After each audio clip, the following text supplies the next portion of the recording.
Attempt fatigue, the math nobody does. Welcome back to the Begin Purpose podcast, and welcome to the next episode in the body mass identity, weight loss identity track. In our last episode, we talked about the life that got smaller, quality of life restriction, the 1,000 small decisions where a thought about your body got a vote, and the way those votes quietly shrank your calendar, your closet, your camera roll. You met Marguerite and her 11-item list and her pool steps, and that sentence I still can't shake. This was always available. I just wasn't letting myself have it. And yesterday, some of you made your own list and circled your own one item. If you did that, you did something most people never do. You made the invisible total visible. Today, I want to continue that journey by turning towards something almost everyone in this work carries and almost no one names out loud. This episode is called Attempt Fatigue, and it's about the exhaustion of having tried before, the programs, the plans, the apps, the restarts, and about a piece of quiet arithmetic that most people have been doing wrong for years without ever checking the math. I promised you last time that we'd do the math nobody does. So let's do it. Let me introduce you to someone from the body mass identity work. His name is Carlos. And when Carlos sat down to talk about his relationship with his body, he had a number ready, almost like a credential. I've tried 16 different things, and he listed them in order, like a resume of disappointments. Programs, plans, apps, a brief stint with a personal trainer, a low-carb approach that worked for 4 months and then, for reasons he never fully understood, simply stopped working. And then he asked the question, so, what makes this any different?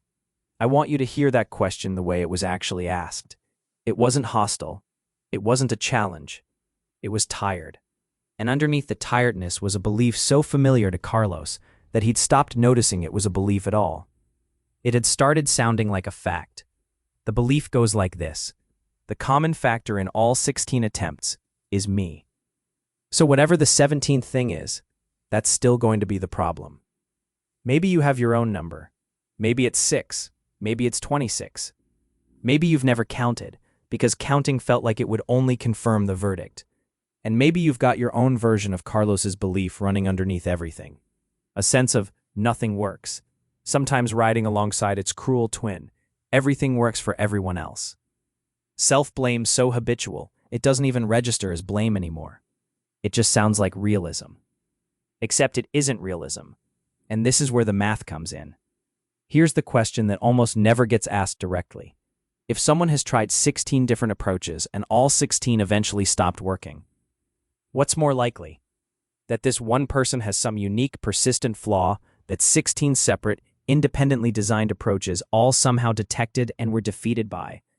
Or that there's something about how these approaches are generally designed that doesn't account for how human behavior, human biology, and human motivation actually work over time? Sit with that for a second. 16 different designs, 16 different philosophies, different rules, different foods, different schedules, different price tags. And the story says every single one of them was foiled by the same hidden defect in you. A defect so subtle that no doctor has ever found it, but so powerful that it beats 16 unrelated systems in a row. Phrased that way, it starts to sound less like realism and more like what it is, the least likely explanation on the table. Here's a comparison that makes it plain. If a piece of software failed for 16 different users, in 16 different ways, nobody would gather those users in a room and ask what's wrong with them. The conversation would turn, immediately and rightly, toward the software. What's wrong with this design? But approaches to weight and health are almost never evaluated that way. They're marketed as universal. This works for everyone who follows it.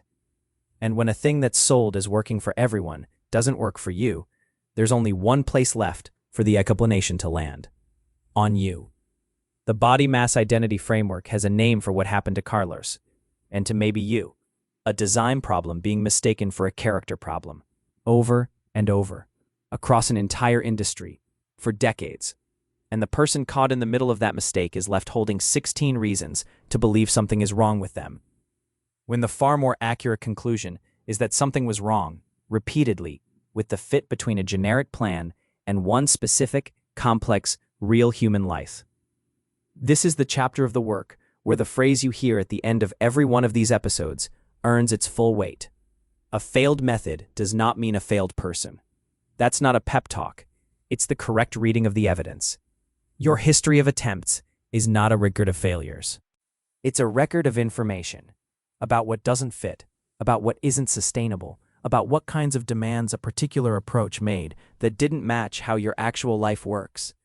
Every one of those attempts taught you something, even though none of them were designed to be learned from.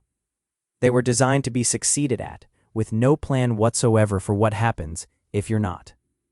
And when a plan has no answer for, what if this doesn't work? The only place left to look for an explanation is inward. That's not your flaw. That's their missing chapter. Now, the exhaustion itself deserves its own name because it gets mistaken for something else all the time. The framework calls it attempt fatigue, and I want to be precise about what it is. It is not laziness. It is not a lack of desire to change. In fact, and this is the part that stops people, attempt fatigue tends to be highest in the people who have wanted change the most, because wanting it the most is what made them try the most times. The fatigue is evidence of how much you've cared, not how little. Think of it like a muscle that's been asked to lift the same heavy weight over and over, with a rest that was never quite long enough between lifts. Eventually, that muscle doesn't refuse to lift because it doesn't want to. It's just tired, genuinely tired. And telling a tired muscle to try harder, to find more willpower, mere discipline, more commitment, doesn't address the actual problem at all. It just adds one more lift to a muscle that needed rest. So what does attempt fatigue actually need? Here's the answer, and it may be the most counterintuitive thing in this whole framework. It needs rest, but not rest from caring about your health. Rest from a very specific cycle. The all-in launch, the high hopes, the eventual disappointment, the recovery period, the repeat. That cycle is the heavy weight. And the way out of it is not a better launch. It's an action so small, it barely registers as an attempt at all. You've heard me talk about the smallest possible step in earlier episodes. This is the pattern it was built for, because I know what the instinct says after a long history of stops. The instinct says go bigger. Surely, if smaller efforts didn't work, what's needed is more commitment, more structure, more intensity. But look at what actually happens to big, ambitious starts. They work, for a while, sometimes impressively well. And then life gets in the way, because life always eventually gets in the way. And the size of the commitment becomes the size of the thing that collapses. A truly small action doesn't collapse like that, because there's almost nothing holding it up in the first place. It isn't propped up by motivation, or willpower, or a perfect schedule. It's just small. Walking for 2 minutes, writing one sentence about how the day went, drinking one glass of water, pausing, just pausing, before a moment of self-criticism. None of those are the plan. Their whole purpose is to be small enough to actually repeat. And repetition, not intensity, is where lasting change comes from. Small actions repeated often enough that they become evidence, to you, about who you're becoming.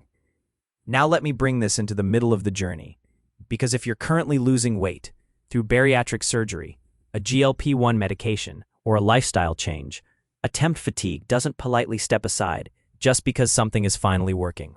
In some ways, this is when it gets loudest. Here's what it sounds like mid-journey. It sounds like waiting for the other shoe to drop. It sounds like being 3 months in, watching real progress happen, and being unable to fully trust it, because attempts 17 and under all had a honeymoon phase too. It sounds like being afraid to hope, because hope is exactly what got exhausted the last 16 times. And it shows up in the all-or-nothing reflex.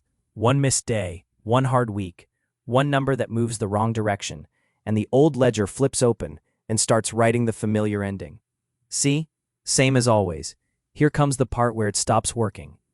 If that's you, I want to offer 2 things. First, that wariness is not pessimism, and it's not self-sabotage. It's a reasonable response to your actual history. A person who has invested hope 16 times and been disappointed 16 times is supposed to be careful with hope number 17. Nothing is wrong with you for guarding it. And second, This is exactly where identity management belongs, alongside your medical care, never instead of it. Your doctor and your care team are managing the biology, and by all accounts, the biology may finally have the support it needed all along. What they can't manage is the ledger. The old arithmetic will keep running in the background, turning every wobble into a verdict, unless you deliberately redo the math the way we did it today. And here's something concrete you can do with it. Bring your attempt history to your doctor, your nutritionist, or your coach. Not as a confession. Here are the approaches I've tried. Here's what each one asked of me, and here's where each one stopped fitting my life. That one conversation turns a resume of disappointments into a fit analysis, and it tells your team more about how to support you than any single number ever could. And there's one more sentence I want to hand you, for the moments when the old voice says, "I always quit." Here's the response it deserves. Not a denial, but an addition. I've started and stopped many times, and every one of those times, I was working with an approach that asked for more than was sustainable, given everything else in my life. That's not quitting. That's responding, the only way available at the time, to a mismatch between the clan and the life. You don't have to memorize it. Just keep the shape of it. I always quit becomes, I've responded reasonably to approaches that didn't fit. That single revision is the whole shift this episode is pointing toward. So here is your practice for today. And true to everything we just said, it's the smallest possible version. Pick one, just one past attempt, any of them, and ask it 2 questions, like you're reviewing the tool instead of the user. What did this attempt ask of me? And how did that fit, or not fit, with my life at the time? Maybe it asked for 2 hours a day you didn't have. Maybe it asked for money, or a kitchen full of special food, or a body that never got sick, and a schedule that never changed. Maybe it asked you to be a different person by Tuesday. Write 1 sentence about what you find. That's it. 1 attempt, 2 questions, 1 sentence. And notice what you're doing when you do this. You are taking 1 entry in the ledger of my failures and refiling it where it always belonged. That's not a small thing. That's the beginning of an accurate accounting. And if, somewhere in that sentence, you catch yourself feeling something other than shame, maybe even a flicker of honestly no wonder that didn't last, log that. That's a non-weight win. The scale can't measure it, and it counts. Thank you for joining me for this episode of the Begin Purpose podcast. In our next episode, we're going to talk about something that gets more shame and less understanding than almost anything else in this work: emotional eating. Or more precisely, what happens when food becomes a tool for managing feelings. We're going to look at why that's not a character flaw, why it's actually one of the most human things there is, and what it means to build out the toolbox so food isn't the only tool in it. Until then, do today's practice. 1 attempt, 2 questions, 1 sentence. And remember, a failed method does not mean a failed person. You are not broken. This is Begin Purpose, and today is a good day to check the math you've been living by. One quick note before you go. This podcast offers identity and self-reflection tools. It is not medical, psychological, or nutritional advice. Always work with your doctor, nutritionist, or licensed professional on decisions about your health, medications, or eating.